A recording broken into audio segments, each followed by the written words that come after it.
সান ম্যারিনোর পর এবারে ইউরোপের এক শক্তিশালী দলের কাছ থেকে প্রীতি ম্যাচ খেলার প্রস্তাব পেল বাংলাদেশ, যাদের বিপক্ষে প্রায়শই মাঠে নামতে দেখা যায় পর্তুগাল, নেদারল্যান্ডস আর ডেনমার্কের মতো শক্তিশালী দলগুলোকে।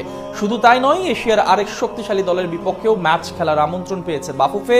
কোন সে দল যাদের বিপক্ষে টাইগারদের মাঠে নামবার খবর রীতিমতো শোরগোল ফেলে দিয়েছে দেশের ফুটবল আঙ্গনে?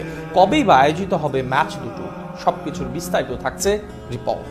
সাম্প্রতিককালে দেশের ফুটবলে বইছে পরিবর্তনের হাওয়া, যেখানে মাঠের পারফরম্যান্স আর প্রবাসী ফুটবলারদের অন্তর্ভুক্তিতে লাল সবুজ জার্সিধারীদের নিয়ে আগ্রহ বাড়ছে বিশ্ব ফুটবলে। সম্প্রতি সান ম্যারিনোর বিপক্ষে ম্যাচ খেলার আলোচনার রেশ কাটতে না কাটতেই এবার ইউরোপের এক শক্তিশালী দেশ লিথুনিয়ার কাছ থেকে প্রীতি ম্যাচ খেলার প্রস্তাব পেল বাংলাদেশ। সেই সাথে এশিয়ান ফুটবলের উদীয়মান শক্তি ফিলিপাইনও চাইছে টাইগারদের মুখোমুখি হতে, যে খবরে রীতিমতো তোলপাড় সৃষ্টি হয়েছে লাল সবুজের ভক্ত সমর্থকদের মনে। এমনিতে বিশ্ব ফুটবলে লিথুনিয়া খুব একটা অপরিচিত নাম নয়। বর্তমানে ফিফা র্যাঙ্কিং এর 148 নম্বর অবস্থানে থাকা দলটি নিয়মিত লড়াই করে ইউরোপের সেরা দলগুলোর বিপক্ষে। নেদারল্যান্ডস, ডেনমার্ক, ফিনল্যান্ড কিংবা পর্তুগালের মতো শক্তিশালী দলগুলোর বিপক্ষে প্রতিযোগিতামূলক ম্যাচ খেলার অভিজ্ঞতা রয়েছে তাদের। এমনকি পর্তুগিজ মহাতারকা ক্রিস্টিয়ানো রোনালদোর আন্তর্জাতিক ক্যারিয়ারের পরিসংখ্যানের খাতা উল্টালে লিথুনিয়ার নাম জলজল করে দেখা যায়, কারণ তাদের বিপক্ষে CR7 এর রয়েছে দুটি হ্যাটট্রিক। আর তাই এমন অভিজ্ঞ এক দলের কাছ থেকে প্রীতি ম্যাচের প্রস্তাব পাওয়া বাংলাদেশ ফুটবলের জন্য নিঃসন্দেহে এক বিশাল স্বীকৃতি। মূলত লিথুনিয়ার এই প্রস্তাবটি এসেছে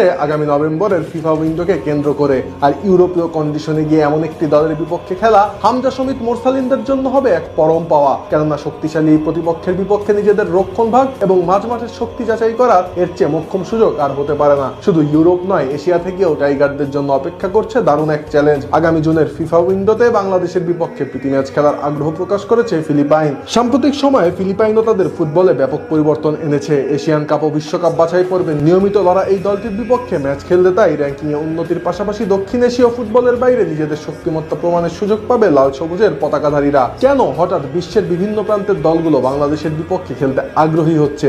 এমন প্রশ্নের জবাবে ক্রীড়া বিশ্লেষকরা জানান, এর প্রধান কারণ বাংলাদেশের ফুটবলের সাম্প্রতিক ভোলবদল। বিশেষ করে প্রবাসী ফুটবলারদের অন্তর্ভুক্তির ফলে দলটির খেলার ধরনে যে আধুনিকতা ও পেশাদারিত্ব এসেছে তা নজর কেড়েছে আন্তর্জাতিক মহলের। জামাল ভুঁইয়া, তারেক কাজীদের পর নতুন করে ইউরোপ আমেরিকার প্রবাসী ফুটবলারদের আগমনে বাংলাদেশের ফুটবল এখন আগের চেয়ে অনেক বেশি গতিশীল ও সুকৌশলী। মূলত এই ইতিবাচক পরিবর্তনের প্রশংসাসূচক বার্তা বিশ্বজুড়ে ছড়িয়ে পড়ার কারণেই শক্তিশালী দলগুলো এখন টাইগারদের বিপক্ষে লড়তে চাইছে। সান ম্যারিনো, লিথুনিয়া আর ফিলিপাইন একই সাথে এতগুলো দেশের প্রীতি ম্যাচের প্রস্তাব দেশের ফুটবল ভক্তদের মাঝে নতুন করে আশার সঞ্চার করেছে। ফুটবল পাড়ায় এখন একটাই আলোচনা, বড় দলের বিপক্ষে খেলার এই সুযোগগুলো বাফুফে কতটা কাজে লাগাতে পারে। যদি সঠিক পরিকল্পনা ও প্রস্তুতির মাধ্যমে এই ম্যাচগুলো আয়োজন করা সম্ভব হয়, তবে